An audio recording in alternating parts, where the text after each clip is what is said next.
माँ जो होती है वो बच्चे को कर्ज नहीं देती है। माँ जो होती है बच्चे को एकदम मदद करती है। और जो मेरा डिसअपॉइंटमेंट है, और मैं राजनीतिक तौर से नहीं बोल रहा हूं, मैं हिंदुस्तान के हिंदुस्तान के साइड से बोल रहा हूं, जो पैकेज होना चाहिए वो कर्ज का पैकेज नहीं होना चाहिए। वो डायरेक्ट आज जो जरूरत है किसानों के जेब में, मजदूरों के जेब में, जो हमारे माइग्रेंट वर्कर चल रहे हैं उनके जेब में एकदम पैसे डालने की जरूरत है। और मैं आज भी विनती करता हूं, सरकार से विनती करता हूं कि आप कर्ज जरूर दीजिए, मगर भारत माता को अपने बच्चों के लिए साहूकार का काम नहीं करना चाहिए। भारत माता को अपने बच्चों को एकदम पैसा देना चाहिए, क्योंकि आज उनको पैसे की जरूरत है। जो माइग्रेंट सड़क पे चल रहा है उसे कर्ज की जरूरत नहीं है, उसे जेब में पैसे की जरूरत है। जो किसान तड़प रहा है उसको कर्ज की जरूरत नहीं है, उसे पैसे की जरूरत है। और पैसे की कोई कमी नहीं है। तो ये एक मेरा मेन मैसेज था, राजनीतिक मैसेज नहीं है। क्योंकि मैं ये इसको इसलिए बोल रहा हूं क्योंकि अगर हमने, देखिए, जब मां अपने बेटे को पैसा देती है उसके दो कारण होते हैं। सबसे बड़ा कारण प्यार होता है कि मां बाप अपने बच्चों को प्यार करते हैं। और फिर दूसरा कारण होता है बच्चा माता और पिता का भविष्य भी होता है। ये जो लोग आज तड़प रहे हैं, ये जो लोग आज सड़क पे भूखे प्यासे चल रहे हैं, ये हिंदुस्तान के भविष्य हैं। और ये हमारे भाई हैं, ये हमारी बहनें हैं, ये हमारे माता पिता हैं। इनको हमें पूरा समर्थन करना है, और सिर्फ सरकार को नहीं। मैं आपको, रिपोर्टर्स को धन्यवाद करना चाहता हूं कि आप खड़े हुए और आपने जो हिंदुस्तान में हो रहा है, जो सड़कों पे हो रहा है, हाईवेज पे हो रहा है, वो आपने पूरे देश को दिखाया। तो आपने भी ये अच्छा काम किया। हमारी भी जिम्मेदारी बनती है, ऑपोजिशन की भी जिम्मेदारी बनती है, सरकार की भी जिम्मेदारी बनती है। हम सबको एक साथ काम करना है। मगर मैं विनती करता हूं कि आज जो हमारी जनता है, जो गरीब जनता है, उनको पैसे की जरूरत है। और नरेंद्र मोदी जी को मैं प्यार से बोल रहा हूं कि इस पैकेज को रिकंसिडर करना चाहिए। और इसमें डायरेक्ट ट्रांसफर की जो हमने बात की थी, सीधा का सीधा बैंक अकाउंट में पैसा डालने की जो बात की थी, 200 दिन की नरेगा की जो बात की थी, किसानों को डायरेक्ट पैसा देने की जो बात की थी, उसके बारे में नरेंद्र मोदी जी सोचें। क्योंकि ये जो लोग हैं ये हमारा भविष्य है। इन्हीं लोगों ने हिंदुस्तान को खड़ा किया है।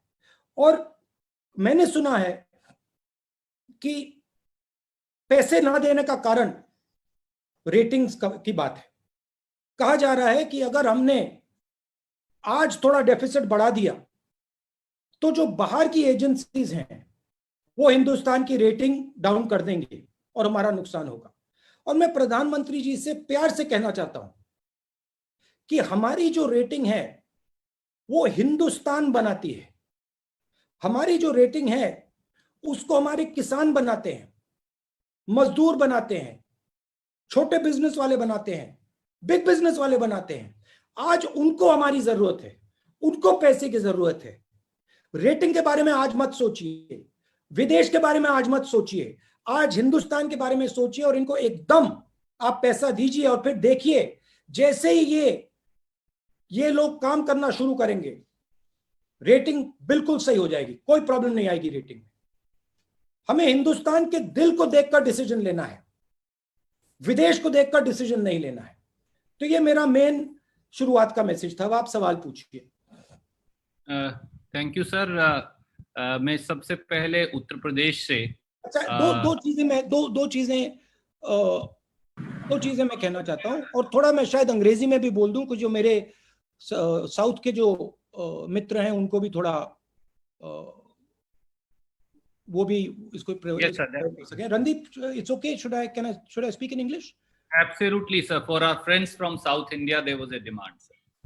So India is in a crisis, and everybody is in a crisis. Small businesses are in a crisis. They are future employment. Farmers are in a crisis. Laborers are in crisis. And our people, it is heartbreaking to see our people, millions of our people, walking on the highways with no food, no water. I don't want to make a political statement, but I have a serious reservation about the nature of the package that the government has given. And I would like the government to reconsider. It is good that they have taken this step. It's not a bad step. But the most important thing right now is that we put money directly into the hands of our poor people. When a child has an accident or gets hurt, the mother or the father do not give him a bank loan. They do not give him credit. A mother is ready to give whatever food she has to her son or her daughter. And that is the spirit that the government of India should employ. The government of India should not worry about what the foreigners are going to say, what the agencies are going to say. The government of India should have faith in our small and medium businesses, should have faith in our people, in our farmers, faith in the people who are walking on the streets, and immediately give them money in their pocket without a single thought. And there is a reason for this. Because if we do not support our small businesses now, if we do not support our farmers now, if we do not support our migrants now, our economy will not start. And if our economy does not start, the question of ratings does not arise. So I would like to ask the government, and with all respect, I would like to ask the Prime Minister to think about putting money directly into the bank accounts of our people. In the Congress party, we had an idea called Nyay. Do Nyay temporarily. Don't do it permanently, do it temporarily, but please start putting money into the small businesses, into the farmers, into the migrants' bank accounts. Because if we do not, we will have a catastrophic result. What is going to come if we do not do that is going to be much worse than what we have seen. It is going to overshadow the disease of COVID. So that is my main message. I'd like to say two other things. One, there have been numerous tragedies. There have been tragedies where people have died, and I would like to offer my condolences to all those people, those families who have lost loved ones. And finally, one point about the lockdown. The lockdown is not a simple thing. We have to, when we open the lockdown, we will have to open the lockdown and we will have to make a transition. It is very important that we open the lockdown intelligently and carefully without sacrificing the vulnerable people. We cannot sacrifice our old people. We cannot sacrifice our people who have diabetes, heart disease, hypertension, kidney disease. We have to protect them. And it is the primary duty for everybody to do that. Hindi में भी ये आखिरी बात बोल देता हूं, जहां तक लॉकडाउन का सवाल है, लॉकडाउन एक ऑन ऑफ स्विच नहीं है. लॉकडाउन को समझदारी और होशियारी से हमें लिफ्ट करना है, ध्यान से लिफ्ट करना है. ये एक इवेंट नहीं है, ये एक प्रोसेस है और इसको हमें ध्यान से, होशियारी से और समझदारी से लिफ्ट करना है. और सबसे जरूरी बात, जो हमारे वनरेबल लोग हैं, जो बुजुर्ग लोग हैं, जो हार्ट पेशेंट्स हैं, जो लंग डिजीज के पेशेंट्स हैं, जो हाइपरटेंशन के पेशेंट्स हैं, जो किडनी डिजीज के पेशेंट्स हैं, उनकी रक्षा हमें कर कर ये लॉकडाउन हटाना है. तो ये मेरा ओपनिंग स्टेटमेंट था. अब आप कोई भी सवाल पूछिए. धन्यवाद. बहुत बहुत शुक्रिया सर। सर, श्री केसी वेणुगोपाल जो जनरल सेक्रेटरी है आईसीसी ऑर्गेनाइजेशन है, जी। he has also joined you. We welcome him also to this special Thank you. press conference. May I, sir, begin I with the thought you were saying KC Gopal is going to ask me a question. of course, I'm sure he has plenty of questions that he asks all of us, sir. बताइए। You Uttar Pradesh से ABP Ganga से अनुभव शुक्ला जी, क्या आप अपना सवाल पूछेंगे? आप अपने आप को अनम्यूट करिए और सवाल पूछिए, अनुभव जी। अनुभव जी को हम ढूंढ रहे हैं। राहुल जी, सबसे पहले तो नमस्कार। एक सेकंड अनुभव जी,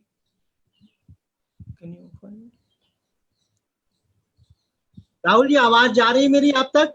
गुलाबी रंग का पर्दा है इनके पीछे, हमें चेहरा नहीं दिख रहा है। रेड पर्दा है, गुलाबी पर्दा। हाँ, गुलाबी पर्दा है और क्रीम कलर का शर्ट पहना है इन्होंने। हाँ, मिल गए। हाँ, थैंक यू। राहुल जी नमस्कार। सबसे पहले तो कैसे हैं आप? ठीक है। जो बात आपने कही, सबसे पहले सवाल वही है कि जिस तरीके से जब अर्थव्यवस्था गोता लगाने लगी तब केंद्र सरकार ने 20 लाख करोड़ के पैकेज का ऐलान किया। 3 फेजेस में ये पैकेज जो है वो दिए भी जा चुके हैं, लेकिन तमाम सारे जो इंडस्ट्रियलिस्ट हैं उनको समझ में नहीं आ रहा है। उनका ये कहना है कि अगर ये लोन देने की बजाय जो पिछला लोन था उसको माफ करते तो ये शायद ज्यादा बेहतर होता, क्योंकि लोन दे रहे इंडस्ट्री चलेगी, जब डिमांड नहीं होगी तो सप्लाई कहाँ करेंगे। एक सबसे बड़ी वजह वो है, और आपने वो बात कही भी। दूसरा, क्या आपको लगता है कि ये ज्यादा बेहतर होता कि 20 लाख करोड़ को राज्यों को दे देते और वो अपनी सुविधा के अनुसार से जिसको जितनी जरूरत होती उतना पैसा वो देते खुद? देखिए, आपने जो डिमांड की बात बोली वो बिल्कुल सही बात है।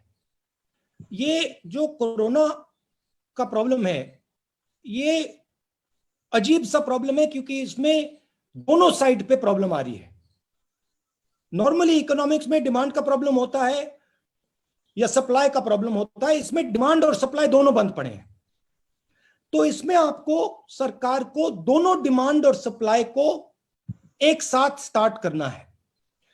इस पैकेज में कर्ज की बात की है, मगर इस कर्ज से जो आपने बात बोली, डिमांड शुरू नहीं होने वाला है, क्योंकि जब तक लोगों के जेब में पैसा नहीं होगा वो चीजें नहीं खरीद सकते हैं।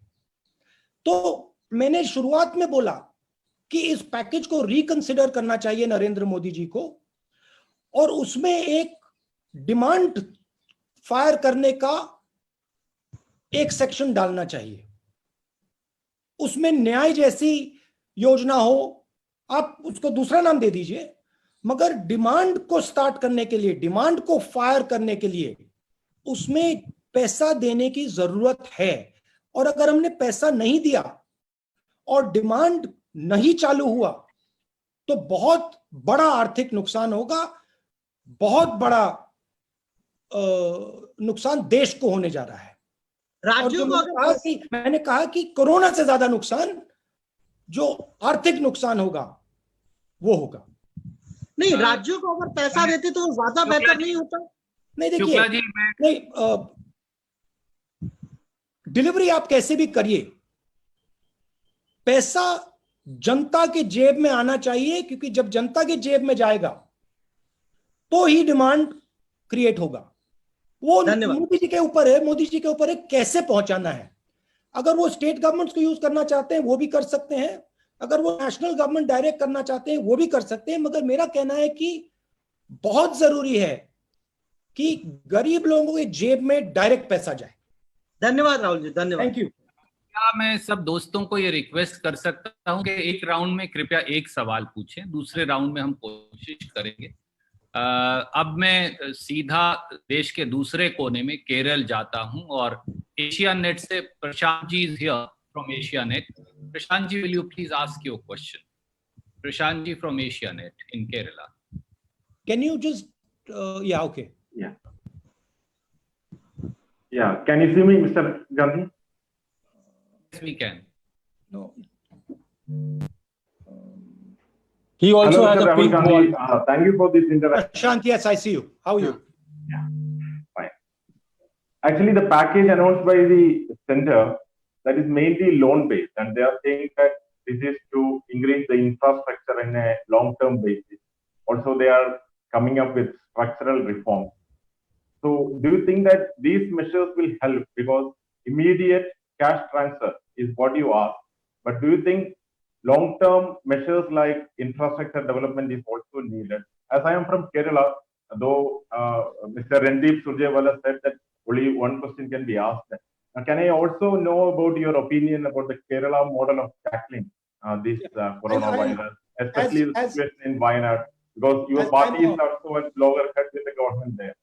As I'm a member of Parliament from Kerala, I will answer your Kerala question as a special request. First point, the most important thing right now, as I stated, is to fire demand, to start the demand and the supply. And for that, we need to give money directly to people. Absolutely, infrastructure is key.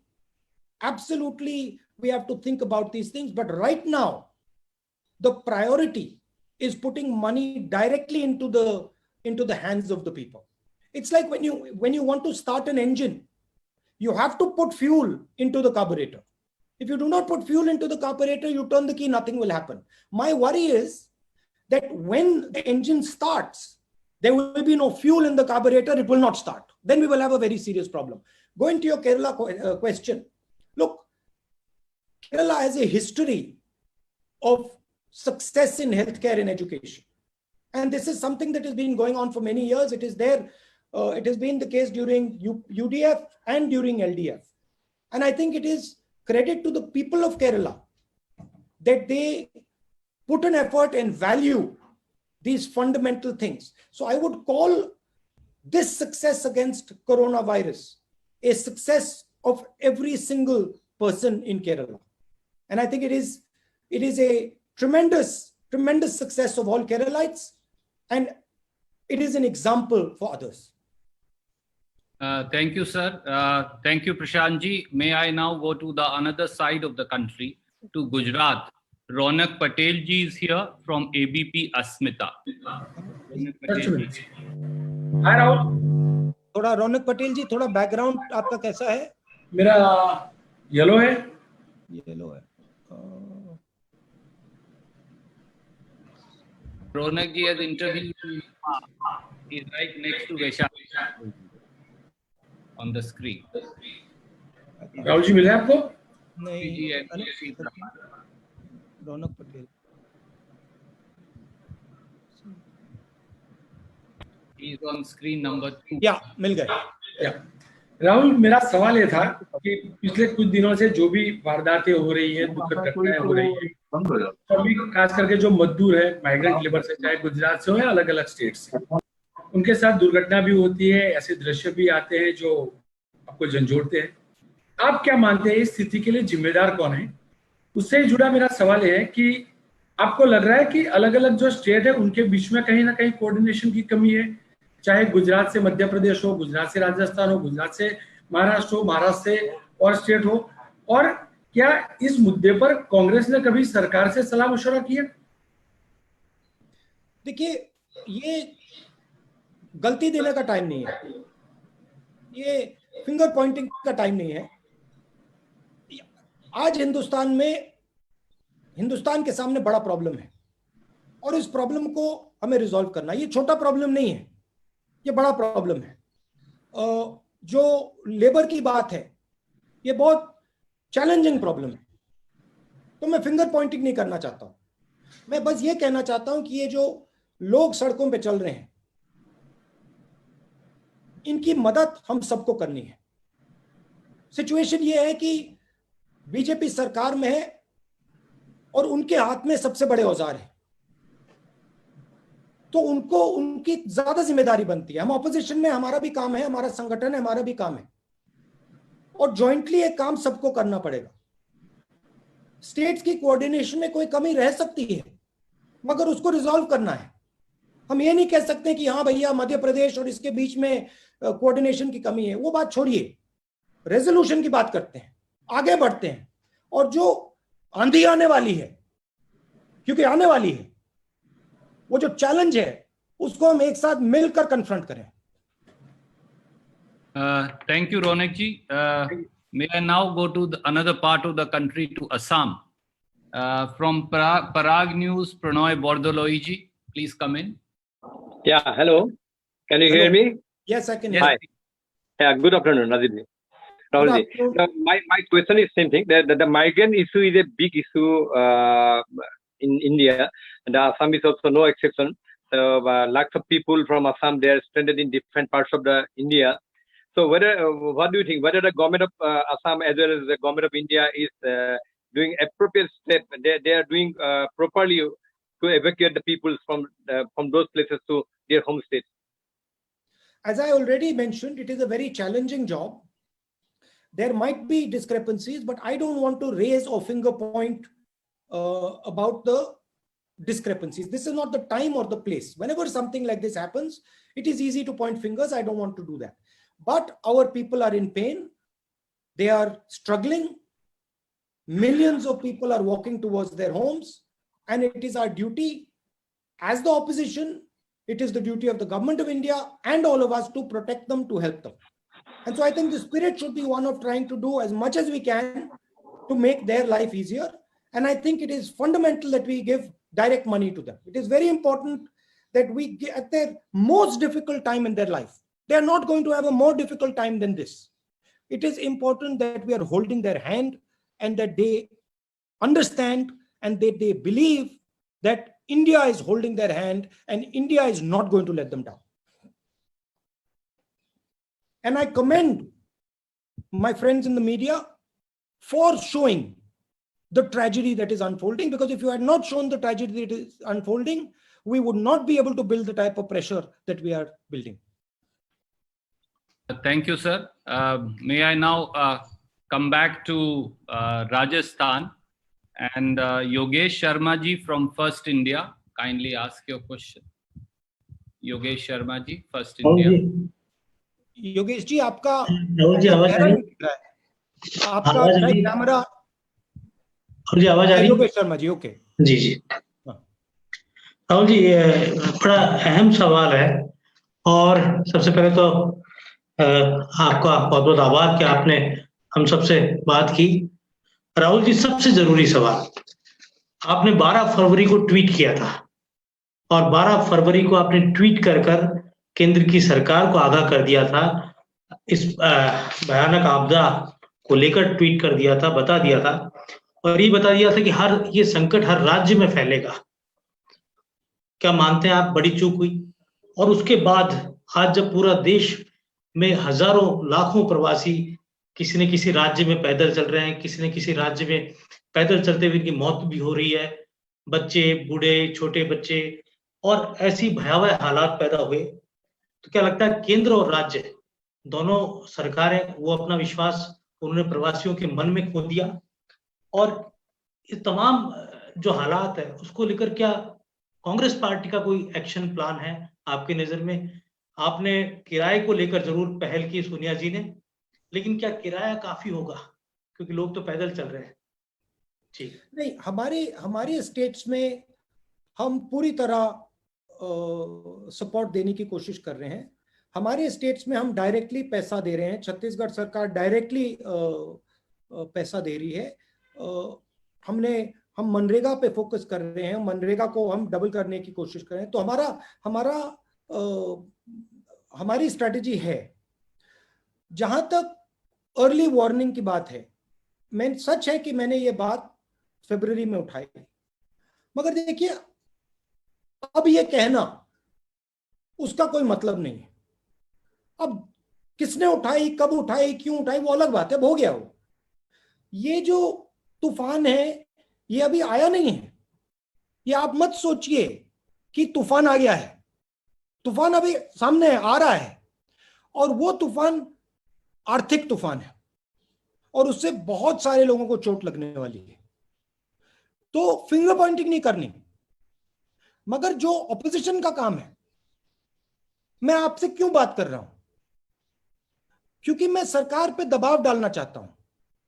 मैं सरकार को कहना चाहता हूं, देखिए तूफान आ रहा है, आर्थिक बहुत जबरदस्त आर्थिक डैमेज होने वाला है।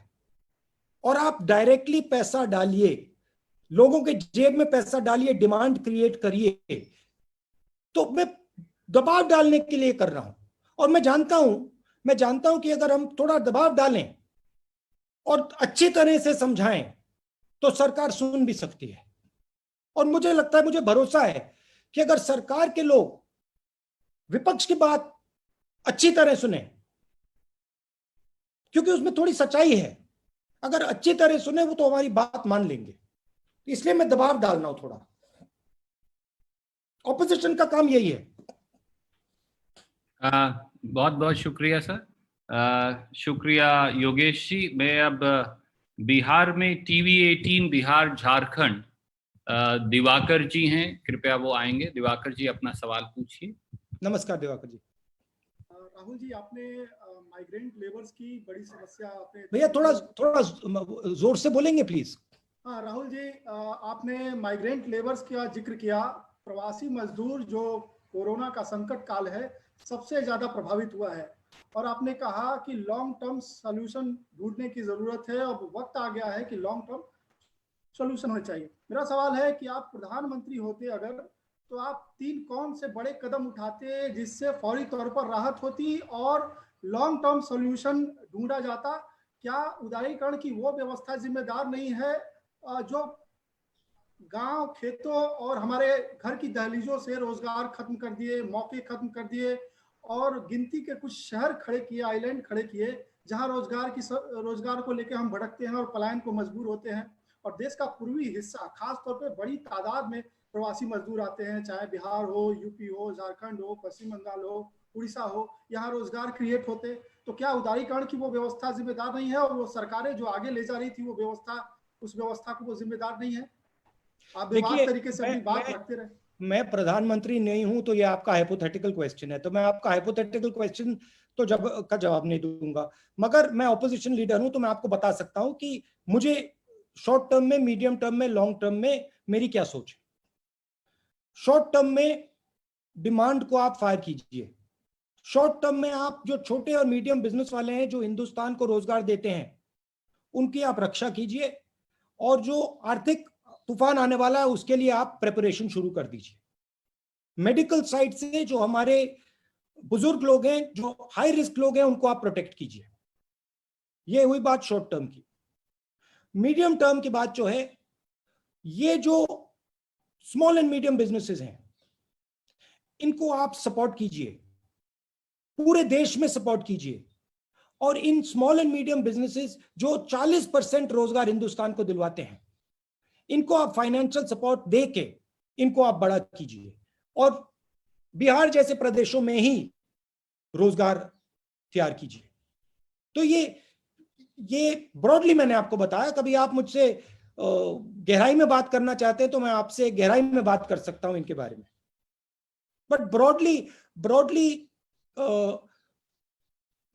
जब कोई घर छोड़ के जाता है तो रोजगार के लिए जाता है, भविष्य के लिए जाता है, अपना भविष्य बनाने के लिए जाता है। तो रोजगार की हमारी एक क्लियर कट नेशनल स्ट्रेटेजी होनी चाहिए। Thank you, sir. May I now go to Tamil Nadu? And my friend from Tamil Nadu will pardon my pronunciation, for I'm from Haryana. I think the name is pronounced as Karthi Gai Selvan from Puttiya Talaimorai TV. Karthi ji, where is Karthi ji? Please ask your question. Please unmute yourself. Karthi, please unmute yourself. You're still muted. Karthi, Unmute yourself. can you tell us what your room looks like, or can you give us some indication, because we can't see? It's a white background, sir. He's worn maroon shirt. Yeah. Yes. Can you hear me, sir? Yes, please. Good morning, Rahul sir. Yeah. This is Karthik Chelvan from Pudhiya Talamurai. You can call me as Karthik. It's new generation media. Yeah. Happy to have this session. Rahulji, the center has been claiming that the schemes announced for 20 lakh crore is to rebuild India using the crisis as an opportunity. Don't you see like that? It's like 1991 where we went for a reformation. Similarly, we are using this corona crisis as an opportunity to rebuild India. That's what the sentence claims. Don't you see like that? I mean, I wouldn't like to compare what is going on right now to the crisis in the 90s. I don't think that is a correct comparison. I don't think this type of crisis has happened not only in India, but in the world. A crisis of this nature has not happened for a very long time. If we want to think about an opportunity into the future, we have to think about our present. You cannot imagine a future and then say, I'm not bothered about the present. And so if you want to have a future, you have to defend your present. And currently there is tremendous pain. In Tamil Nadu, I know many, I've seen pictures of many migrants who are walking from Tamil Nadu. These people are the future of India. We have to protect them. We have to support them. We have to give them money. We have to make them confident. And so, yes, there is a potential for a future transformation, but that will come later. But right now, today, we have to think about what is going to happen to all our old people. We have to think what is going to happen to our people who have heart disease, who have lung disease, and we have to protect them. Thank you. Thank you, sir. May I now request Mukesh Rajput ji from Kabre Abhi Tak, Haryana and Himachal to ask his question. Mukesh Rajput ji. Mukesh Rajput ji, you have to unmute yourself. जी शुक्रिया सुरजेवाला जी। राहुल जी नमस्कार। मैं आपको याद दिलवाना चाहूंगा, आप ही के पिताजी कहा करते थे कि सरकार जो पैसा देती है, 1 रुपया देती है तो 15 पैसे आम आदमी तक पहुंचते हैं। और आज की तारीख में ये जो परसेंटेज बढ़ा है घटा है, क्योंकि सरकार हमेशा ही सहायता करना चाहती है, लेकिन जिस तक वो सहायता पहुंचनी चाहिए वो सहायता पहुंचती 15% थी जब कांग्रेस का शासन था। आज कितना पहुंचती है, एक तो मैं ये जानना चाहूंगा। और जिस तरीके से ये जो कोरोना वायरस की महामारी पूरी दुनिया में फैली है, तो उस वक्त जब लॉकडाउन का फैसला लिया गया, क्या वो सही फैसला था, या फिर आज जिस तरीके से जो चौथा चरण इसका आने वाला है और उसमें तमाम जो चीजें हैं उनको खोलने के प्रयास किए जा रहे हैं क्योंकि अर्थव्यवस्था के लिए जरूरी है। तो आपकी दृष्टि में अर्थव्यवस्था जरूरी है, लोगों का सही सलामत रहना जरूरी है, किस तरीके से आप इन सब चीजों को देखते हैं? ये जो आप एक चॉइस दिखा रहे हैं जी, कह रहे हैं कि या अर्थव्यवस्था को प्रोटेक्ट किया जाए या हेल्थ को देखा जाए, ये एक फॉल्स चॉइस है। ऐसी कोई चॉइस नहीं है। हिंदुस्तान काफी इंटेलिजेंट देश है। हम अगर ठीक से प्लानिंग करेंगे तो हम दोनों चीजों को बैलेंस करके निकाल सकते हैं। मैं यहां यह नहीं कहना चाहता हूं कि लॉकडाउन ठीक था, लॉकडाउन गलत था। मुझे यह दिख रहा है कि लॉकडाउन हुआ और अब हमें लॉकडाउन से होशियारी से, इंटेलिजेंस से, समझदारी से निकलना है। किस प्रकार निकलना है? ना हमें इकोनॉमी को सैक्रिफाइस करना है, ना हमें अपने बुजुर्ग लोगों को सैक्रिफाइस करना है। यही तो प्लानिंग होती है। इसीलिए तो प्लानिंग की जाती है कि ये जो कॉम्प्रोमाइजेस होती हैं, ये सही कॉम्प्रोमाइज हम निकाल पाए। तो आइडिया होना चाहिए कि जो हमारे रिस्की लोग हैं, कमजोर लोग हैं, उनको पूरा प्रोटेक्ट करें और अर्थव्यवस्था को जल्दी से जल्दी शुरू करें। ये एक चॉइस नहीं है, ये एक फॉल्स चॉइस है कि एक ही करा जा सकता है, दोनों करे जा सकते हैं। Thank you, sir. May I now request Asif Iqbal ji from Z Salam. Ragna ji, I'm coming to you also. Asif Iqbal ji from Z Salam to come. Rahul ji आदाब, मैं ब्लू शर्ट में हूं और मुझे उम्मीद है जी सर, सबसे पहले तो बहुत मुबारकबाद कि आप लोगों ने इतनी बड़ी पहल की, आपकी मीडिया टीम भी बधाई की पात्र है कि इस तरह की इनोवेशन हुई। राहुल जी, इस वक्त आप जर्नलिस्ट हो गए हैं, आप दो बड़े लोगों से आपने बातचीत की, बहुत सारे सवाल किए, रघुराम राजन जी से और अभिषेक चटर्जी से, तो उन दोनों लोगों से आपको क्या पॉइंटर मिला?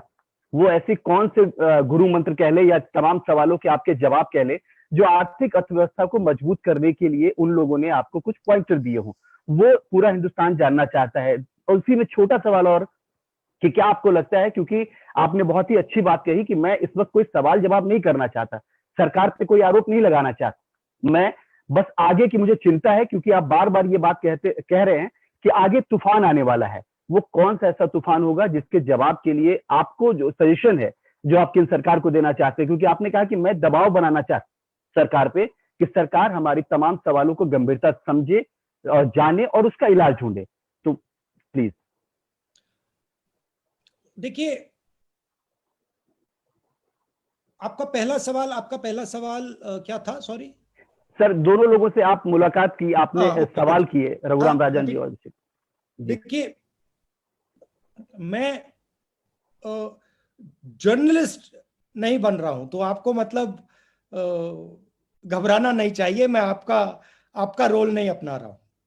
मैं अपने काम में मेरे बहुत सारे लोगों से बातचीतें होती हैं, कॉन्वर्सेशंस होते हैं, और वो बंद ऑफिस में होते हैं, बंद कमरों में होते हैं, मगर कभी कभी वो जो कॉन्वर्सेशंस होते हैं काफी इंटरेस्टिंग होते हैं, काफी गहरे होते हैं, काफी इंटरेस्टिंग होते हैं।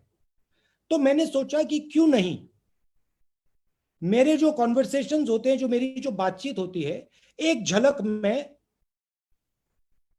बाहर भी दिखा दूं। क्यों ये सिर्फ मेरे ऑफिस के अंदर या बंद कमरे में रहे, क्यों नहीं मैं थोड़ी एक झलक बाहर दिखा दूं? तो आइडिया ये था। और आपने शब्द प्रयोग किया बड़े आदमी। देखिए, मेरे मुताबिक बड़ा कोई नहीं होता है, ज्ञान सबके पास होता है, समझ सबके पास होती है। तो जरूर हमने रघुराम राजन जी से बात की, जरूर हमने नोबेल लॉरिएट से बात की, मगर हम आम जनता से भी बात करते हैं, हम किसानों से भी बात करते हैं, हम मजदूरों से भी बात करते हैं। तो ये भी कॉन्वर्सेशन जो होते हैं, ये भी हम आपको दिखाएंगे, घबराइए मत। मैं सिर्फ जो बंद कमरे में मुझे सुनाई दे रहा है, मैं बाहर जनता को एक झलक दिखाना चाहता हूं। तो ये रही पहला सवाल। दूसरा सवाल क्या था? आप म्यूट हो गए हैं सर। ये कि आपने कहा कि मैं सरकार पे दबाव डालना चाहता हूं, मैं बताना चाहता हूं कि सरकार हमारे तमाम सवालों के जवाब दे। तो वो ऐसे कौन से बड़े सवाल हैं या सजेशन हैं जो आपको लगता है केंद्र सरकार को इस वक्त देना बेहद जरूरी है? वो मैंने 2-3 बार बोला, और मैं प्यार से दबाव डालना चाहता हूं। मैं सजेशन दे रहा हूं, मुझे भरोसा है कि सरकार इनको कंसिडर करेगी, क्योंकि जो मैं बोल रहा हूं वो सिर्फ एक व्यक्ति नहीं बोल रहा है, बहुत सारे लोगों से मैंने बात की है, मजदूरों से मैंने बात की है, इकोनॉमिस्ट से मैंने बात की है, कैप्टन्स ऑफ इंडस्ट्री से बात की है, छोटे बिजनेस वालों से बात की है। और जो मैं कह रहा हूं, डिमांड क्रिएशन की जो बात की, सीधा पैसा डालने, बैंक अकाउंट में पैसा डालने की बात की, ये सिर्फ मेरी सोच नहीं है, ये बहुत सारे लोगों की सोच है, और मैं उस सोच को आगे रख रहा हूं। और मुझे पूरा भरोसा है कि इस बात को नरेंद्र मोदी जी गंभीरता से लेंगे, इसको नरेंद्र मोदी जी करने की कोशिश करेंगे। Thank you sir. मेन बात है कि जो इकोनॉमी है, उस इंजन को, जैसे इंजन को प्राइम किया जाता है, कार्बोरेटर में फ्यूल डाला जाता है, उस इंजन को एकदम प्राइम करने की जरूरत है, एकदम इंजन में फ्यूल डालने की जरूरत है, और आज करने की जरूरत है। Thank you, sir. May I now go to Karnataka to TV9, our friend Ranganath Bhardwaj ji. Ranganath ji is right here. Can you please ask you first unmute yourself, sir? Ranganath ji, you are not unmuted. सुन रहे हैं? राहुल जी नमस्कार. नमस्कार. Blue background, black shirt. Found you. Can I have some water, please? Yeah. तो मैं कर्नाटक से बात कर रहा है. कर्नाटक का आपको पता ही है. आपका माताजी बल्लारी में जीत गया था. एंड इंदिरा गांधी जी को टर्न दिया है चिक्कमगलूर, वो कर्नाटक का. पहला बात यह है, मैंने कोरोना के बारे में, सेंट्रल के बारे में एंड आर्थिक स्थितिगति के बारे में मैंने बात नहीं करना चाहता है, क्योंकि आपका व्यूज जो है आपने शेयर किया है हमारे साथ. मैं सिर्फ राहुल जी के बारे में, स्टेट कांग्रेस के बारे में एंड ओवरऑल कांग्रेस का स्थितिगति के बारे में मैंने बात करना चाहता है. मुझे सिर्फ 3 मिनट रणदीप जी, 3 मिनट विदाउट डिस्टर्बेंस. मैंने बोलिए सर. भैया, this is a press conference. Yeah. If you want to बात करना चाहते हैं मुझसे तो आप No. बात कर लीजिए. No. ये सवाल जवाब का नहीं. बहुत शार्टली मैंने प्रश्न पूछ रहा है आपको. नहीं, क्या है, इंदिरा गांधी जी का एक एग्जांपल देके मैंने आगे निकलूंगा. I will not take more than 3 minutes. It's not required. It's not done, sir. There are 70 people waiting. There are 75 people. Very short. Interrupt you. There are many people. We are trying to. Yes, sir. Very shortly, sir. Give me 2 minutes. Ask your question briefly. Please ask the question. Indira Gandhi ji को एक बिहार का एक village ने turn दे दिया, number 1. And 1999 में कर्नाटक में 5 जन जो शुरू हो गया, कैसे जनता परिवार को दूर रखा एंड कांग्रेस कैसे सत्ते पे आया, नंबर 2. नंबर 3, 2013 में बेंगलुरु टू बल्लारी का जो पदयात्रा हुआ सिद्धरामैया एंड डीके का, वो कैसे रिजल्ट दे दिया. मैंने ये एग्जांपल क्यों दे रहा है राहुल जी, लोग का बीच में जो रहते हैं आप लोग, तब रियली आप लोग हीरो बन जाता है. मेरा प्रश्न ये है, आपके साथ बहुत बड़ा पार्टी है, पार्टी का लेगेसी है, इतना बहुत बड़ा मात्रा में कार्यकर्ता है. आप थोड़ा ज्यादा गट्स दिखाना है, मेरा सिंसियर रिक्वेस्ट है. क्योंकि मैंने एक एग्जांपल दे दूंगा, कर्नाटक का एक एग्जांपल देके मैं आगे निकलूंगा. डीके शिवकुमार को आपने नहीं, डीके शिवकुमार को आपने केपीसीसी का अध्यक्ष बना. देखिए, कर्नाटक कांग्रेस में एक एंतो आ गया है. उन्होंने एक चैलेंज किया था लाइव में मुझे, हम विलेज जा रहा है, विलेज का लोग के पास हमने जो वेजिटेबल्स है वो हमने खरीद कर रहा है. एंड सब हमारा एमएलए को बोला है. मेरा सिंसियर रिक्वेस्ट ये है राहुल जी, आपके पास सब कुछ है, आप नेता बनना चाहिए. सिर्फ मेरा ये है, अपोजिशन पार्टी का रियल लीडर बनना चाहिए, लोग आपके साथ देगा. Thank you. क्यों आप नहीं कर पाए? Thank you very much. Thank you for your kind suggestions. May I now go to Madhya Pradesh Bansal TV Sharad ji to go ahead and ask his question. Bansal ji. बिल्कुल धन्यवाद राहुल जी. नमस्कार, मैं शरद द्विवेदी. मैं मैरून कुर्ता, बुक सेल्फ पीछे है. Maroon kurta आपने देख लिया? नहीं देख रहे हैं. मैरून कुर्ता पीछे बुक सेल्फ है. हाँ देख लिया. जी. मैं आपसे जानना चाहता हूं, जब लाखों की संख्या में श्रमिक इस समय लौट रहे हैं अपने अपने गांव को, अपने अपने नेटिव प्लेसेस को, ऐसे में मनरेगा जो यूपीए के समय शुरू हुआ था और एक बड़ा रिवोल्यूशनरी स्कीम माना गया था खेतीहर मजदूरों के लिए, श्रमिकों के लिए, अब ये मनरेगा फिर एक बार इन श्रमिकों की उम्मीद की किरण है, इनकी होप है, इनकी आशा है. क्या और इसको स्ट्रांग बनाने के लिए और मजबूत बनाने के लिए मनरेगा और इफेक्टिव हो, इसके लिए क्या सोचते हैं आप? देखिए, मनरेगा में हमने सजेशन दिया है कि नंबर ऑफ डेज को डबल कीजिए, मगर आज का हिंदुस्तान और 10 साल पहले वाला हिंदुस्तान अलग है. आज बहुत सारे जो हमारे मजदूर हैं वो शहरों में रहते हैं. तो हमारे 2 कॉन्सेप्ट्स हैं. एक कॉन्सेप्ट गांव में इनकी प्रोटेक्शन, मनरेगा. दूसरा कॉन्सेप्ट शहर में इनकी प्रोटेक्शन, न्याय योजना. कि डायरेक्ट इनके बैंक अकाउंट में कम से कम मिनिमम पैसा डाला जाए। तो ये ड्यूल स्ट्रेटेजी है और ये मनरेगा के 10 साल बाद वाला जो हिंदुस्तान है उसके लिए स्ट्रेटेजी है। और हम सरकार से कह रहे हैं कि देखिए आप परमानेंटली मत कीजिए, न्याय योजना परमानेंट थी, आप टेम्पररीली कर दीजिए। आप टेम्पररीली 3, 4, 5 महीने के लिए न्याय योजना दे दीजिए, उसके बाद बंद कर दीजिए, जरूरत है आज। Thank you, sir. May I now go to West Bengal? ABP Anando Sumande, he's here. Can you please ask your question? Yeah. Black shirt, black and white curtain. Yeah. Rahul ji, देखिए इस बारे में कोई शक नहीं है कि 8 करोड़ माइग्रेंट वर्कर्स जो हैं इस देश में अभी उनका स्थिति, जिस स्थिति से उन्हें गुजरना पड़ रहा है वो बेहद दुर्भाग्यपूर्ण है। आपने देखा होगा द हिंदू अखबार ने एक सर्वे किया है जहां दिखाया जा रहा है कि राज्य में क्या हालत है उनका। जिस राज्य में कांग्रेस की सरकार भी है, जैसे महाराष्ट्र में 99% से भी ज्यादा माइग्रेंट वर्कर्स को राशन नहीं मिला है।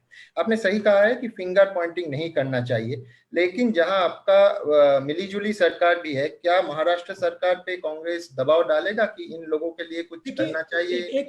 एक डिफरेंशिएशन है। कांग्रेस सरकार और अलायंस सरकार अलग होती है। कांग्रेस सरकार में जिस प्रकार से कांग्रेस पार्टी दबाव डाल सकती है, वो अलायंस सरकार पे उतना दबाव नहीं डाल सकती। ये आपको डिफरेंशिएशन देखना पड़ेगा। कांग्रेस सरकार पे भी एक शॉर्ट टर्म या लॉन्ग टर्म प्लानिंग होगा आप सरकार में। अगर आप कांग्रेस स्टेट्स को देखें एंड छत्तीसगढ़ जैसे स्टेट्स को देखें तो we are very very aggressive. States where we are in alliance, we put pressure, but it is a conversation with other parties. So it results in a different type of an outcome than when there is only Congress. But we definitely are putting pressure on our partners, and certainly we are pushing Congress governments to be very aggressive in helping the poor migrants who are walking. Thank you, sir. May I now go to Maharashtra, since that's one state I've not gone to so far. Our friend Deepak Bhatuse, if I'm pronouncing it correctly, please apologize for my pronunciation, from Zitas, Maharashtra. Namaskar. Yes, I can see you, sir. दीपक भाई सवाल पूछिए। आपने फिर mute कर लिया अपने आप को। अनम्यूट करिए Deepak ji in the blue shirt. No, sir, you have to unmute yourself. Deepak ji, you have to unmute. No, you are still not. या अभी हुआ। राहुल जी नमस्कार। नमस्कार दीपक जी। महाराष्ट्र एक सबसे बड़ा स्टेट है जहाँ पे इंडस्ट्री सबसे ज्यादा है, इन्वेस्टमेंट सबसे ज्यादा है। लॉकडाउन की वजह से महाराष्ट्र जैसे और भी स्टेट है जिनका रेवेन्यू लॉस बहुत बड़ी पैमाने पे हो रहा है। जैसे अगर महाराष्ट्र की बात करें तो यहाँ का रेवेन्यू लॉस अजम्पशन है कि 1,40,000 करोड़ तक जाएगा। अभी जो 20 लाख करोड़ का पैकेज सेंट्रल गवर्नमेंट ने अनाउंस किया उसमें स्टेट्स के लिए कोई हिस्सा नहीं है। क्या महाराष्ट्र जैसे जो बड़े स्टेट से, जैसे कोविड का भी प्रभाव यहाँ पे ज्यादा है, उनको ज्यादा से ज्यादा मदद मिले, इसलिए अपोजिशन पार्टी के तौर पे कांग्रेस कुछ सरकार पे प्रेशर बनाएगी? और दूसरा, क्या अब तक जो मदद सरकार से सेंट्रल गवर्नमेंट की तरफ से हो रही है उसमें कुछ भेदभाव आपको दिखाई दे रहा है? जैसे भाजपा शासित राज्य की तरफ ज्यादा ध्यान दिया जा रहा है और जो नॉन बीजेपी स्टेट से उनके तरफ थोड़ा निगलिजेंस का दौर है सेंट्रल गवर्नमेंट का, ऐसे कुछ आपको दिखाई दे रहा है? देखिए, आपने कहा कि महाराष्ट्र की मदद होनी चाहिए क्योंकि महाराष्ट्र एक बड़ा स्टेट है। महाराष्ट्र सिर्फ एक बड़ा स्टेट नहीं है, महाराष्ट्र एक यूनिक स्टेट है क्योंकि महाराष्ट्र एक प्रकार से हिंदुस्तान की अर्थव्यवस्था का सेंटर है। तो महाराष्ट्र को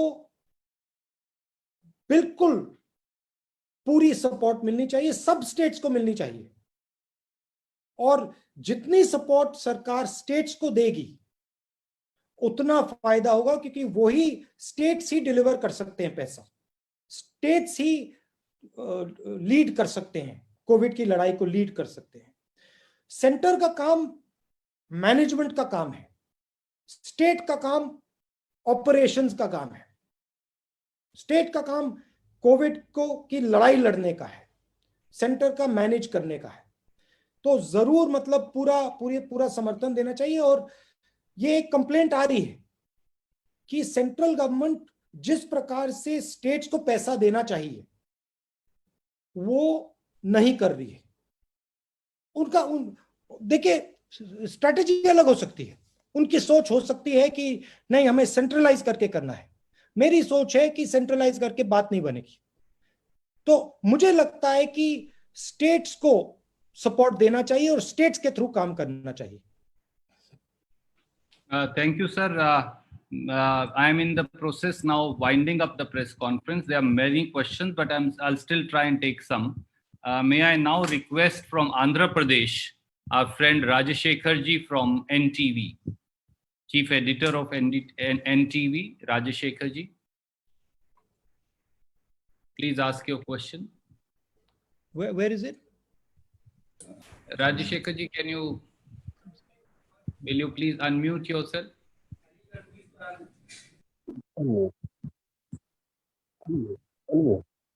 Okay, before I then, since he's needs to come in, can I in the meanwhile go to Mr. Balwant Takshak of Punjab Kesari, Delhi, Punjab, Haryana. Shri Balwant Takshak, please.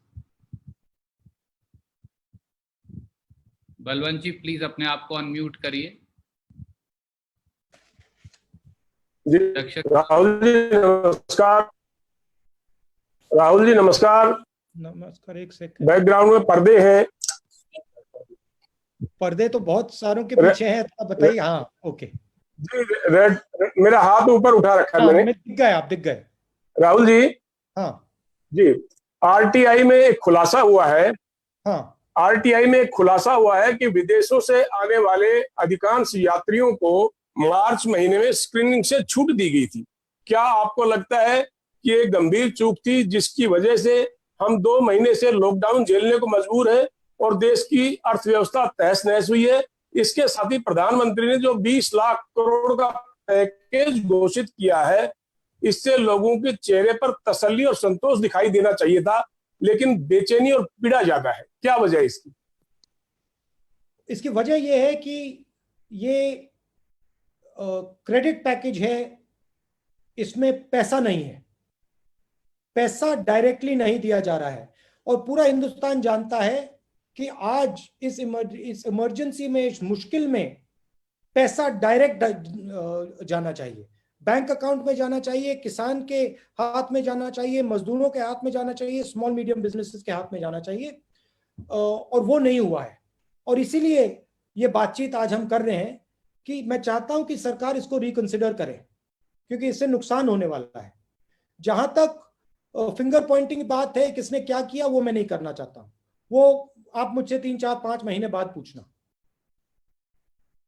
Thank you, sir. Ranjita ji from the ETV Urdu and the entire ETV network, please come in. Ranjita Jha ji. Ranjita ji, first unmute yourself, please.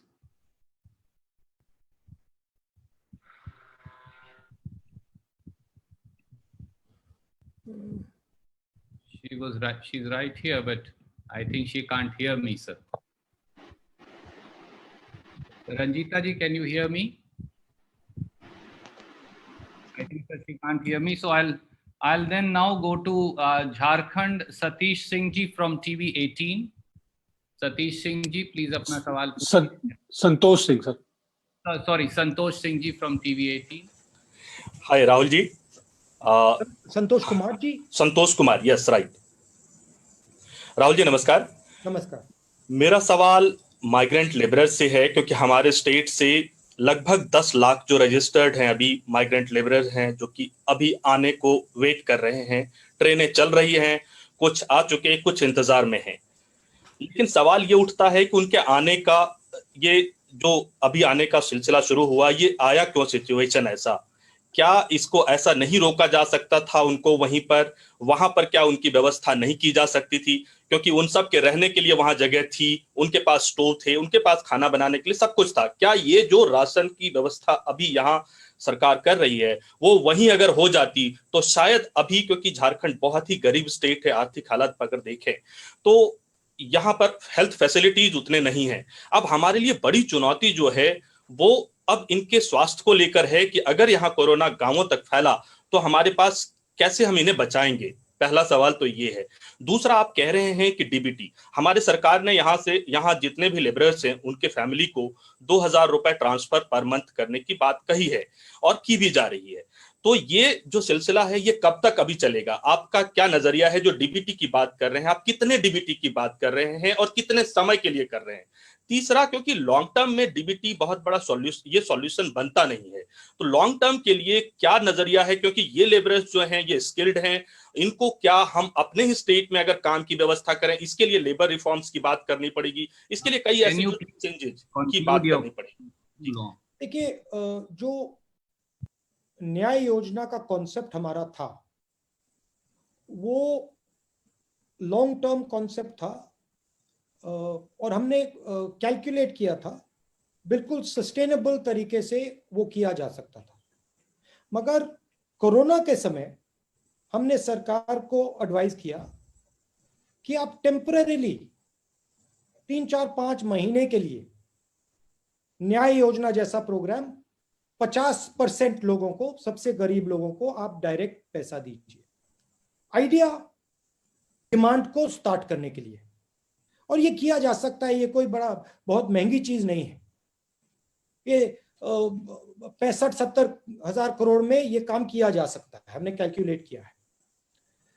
जहां तक रोजगार की बात है, मैंने पहले भी बोला, रोजगार स्मॉल एंड मीडियम बिजनेसेस पैदा करते हैं और स्मॉल एंड मीडियम बिजनेसेस को आज प्रोटेक्शन की जरूरत है, पैसे की जरूरत है, सपोर्ट की जरूरत है।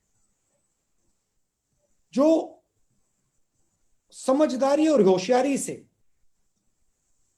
जो भी हम स्टेप लें, चाहे वो लॉकडाउन लगाने का स्टेप हो, चाहे वो लॉकडाउन हटाने का स्टेप हो, ये एक इवेंट नहीं है, ये बहुत कॉम्प्लिकेटेड प्रोसेस है और हमें इन चीजों को समझदारी और होशियारी से सोच समझ के करना चाहिए।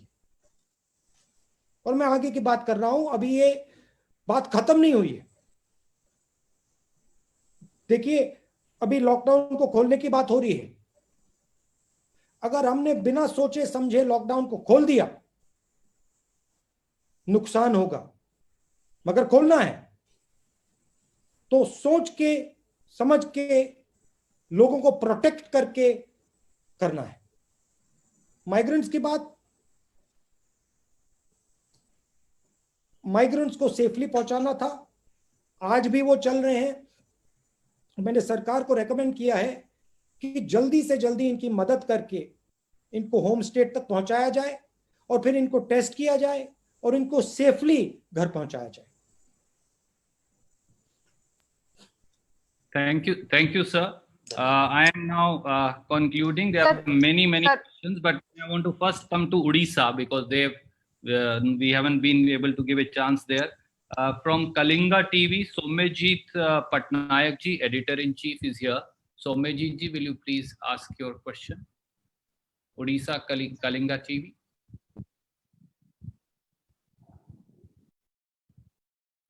Somejit ji.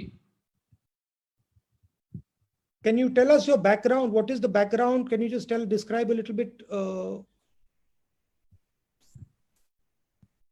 मौका है. There is no chance for UP to asking the question. Yes, sir, we are going to come. There will be a chance, sir. I'm just trying to go at least once to every state. Can you please? Sir, मेरा phone disconnect हो गया था, मैं अपना सवाल पूछना चाहती हूँ। जी, मेरा भी सवाल रहता है, मैं तब से काफी देर से कोशिश कर रही हूँ। Ranjita has come back, Randeep sir, if you want, because Somejit is. Randeep जी, मेरा भी एक क्वेश्चन है, प्लीज आप मेरा भी ले लीजिए। राहुल जी, मैं रंजीता हूँ न्यूज़ 18 से और मेरा एक सवाल है। और हमारा चैनल का चैनल है, हम चाहेंगे उनको चांस मिले।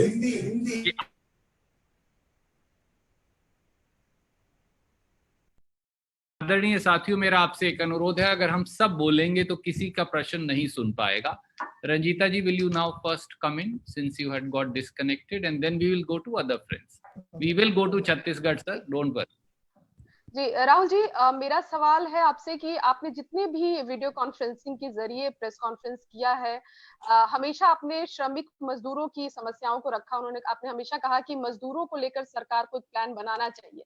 सरकार ने प्लान भी बनाया, ट्रेनें भी चलाई, लेकिन उस ट्रेनों का लाभ कितना लोगों को मिल पा रहा है, ये एक बड़ा सवाल है। लेकिन जो रेल मंत्री है पीयूष गोयल, उन्होंने साफ तौर पर कांग्रेस शासित राज्यों पर आरोप लगाया कि वो अपने राज्यों में ट्रेनों की आवाजाही को लेकर एनओसी नहीं दे रहे हैं। ये आरोप राज्य सरकारों पर लगाया जा रहा है रेल मंत्री के द्वारा। किस तरह से आप इस आरोप को देखते हैं? नहीं, ये बिल्कुल सही नहीं है। कांग्रेस पार्टी ने ये बात उठाई थी। कांग्रेस पार्टी ने ही कहा कि कांग्रेस प्रेसिडेंट ने कहा कि पैसा हम देने को तैयार है। तो ये शुरुआत ही हमने की थी। मगर मैं कोई फिंगर पॉइंटिंग नहीं करना चाहता हूं। मैं सिर्फ ये कहना चाहता हूं कि जो आज मजदूर सड़कों पे हैं, उनको जल्दी से जल्दी सरकार घर पहुंचाए।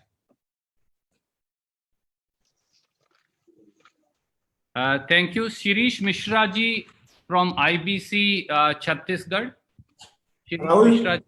राहुल जी, मैं ब्लू टी शर्ट में हूं और मेरा आईबीसी का लोगो उसमें दिख रहा होगा, मेरी ब्लू टी शर्ट में। हाँ, नमस्कार। आपको याद होगा मैंने आपका नीमच में इंटरव्यू किया था 11 मई को, और मुझे ये इस बात का सौभाग्य प्राप्त हो रहा है कि मैं आपसे 1 साल बाद उसी समय बात कर रहा हूँ, लगभग 2 दिन बाद। तो सबसे पहले तो इस बात के लिए बहुत बहुत धन्यवाद कि आपने हमारे राज्य की तारीफ करी, छत्तीसगढ़ की तारीफ की। हालांकि हमारा चैनल मध्य प्रदेश छत्तीसगढ़ का चैनल है। मध्य प्रदेश में भी आपकी गवर्नमेंट अच्छा काम कर रही थी। आपने जिस तरह से बात की थी पहले कि तूफान आने वाला है, फिर आपने बोला सरकार पर दबाव बनाना है। जब मैंने आपसे इंटरव्यू किया था तब आपने बोला था कि प्यार समझाना है। तो आप तो लगातार उनको प्यार समझा रहे हैं, उनको समझ में नहीं आ रहा है। मैं देख रहा हूँ कि आप और पोलाइट हो गए हैं। हालांकि आप चाह रहे हैं कि दबाव बनाया जाए उन पर, और हम लोग उसमें साथ में आपकी जो डायरेक्ट ट्रांसफर स्कीम है वो बहुत अच्छी स्कीम है। छत्तीसगढ़ में बहुत अच्छा काम हो रहा है। मैं चाहूंगा कि छत्तीसगढ़ में उस काम को थोड़ा सा और बढ़ाया जाए। और मजदूरों को लेकर जो बात अभी एक और सज्जन ने पूछी है कि वो केंद्र सरकार ऐसा आरोप लगा रही है, और अभी मैंने देखा एक न्यूज चैनल में भी इस बात को लेकर भूपेश बघेल जी को चैलेंज किया गया। तो मैं चाहूंगा कि कांग्रेस इस मामले में एग्रेसिव होके बात को सामने लाए और मजदूर सुरक्षित रूप से पहुंचे। और जो आपने बात की है, तो जिस तरह से सोनिया गांधी जी ने थोड़ा कंक्लूड करिए क्योंकि बहुत सारे साथी और जी सोनिया जी ने जिस तरह से रेल के किराए को लेकर इनिशिएट किया, तो उसके बाद केंद्र सरकार एक्शन में आई। तो क्या सोनिया जी से आप बोलेंगे कि इस बात को लेकर भी वो इनिशिएट करें ताकि फिर केंद्र सरकार एक्शन में आए? देखिए, ये राजनीतिक सिस्टम है। सरकार है, ऑपोजिशन है।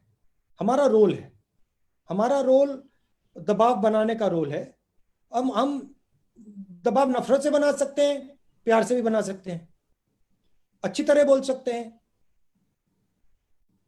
गलत तरीके से भी बोल सकते हैं। सोनिया जी से आप बोलेंगे? ये हमारी चॉइस है कि हम अच्छी तरह बोलें, बिना फिंगर पॉइंटिंग किए बोलें, प्यार से बोलें और उनके सामने रखें। देखिए,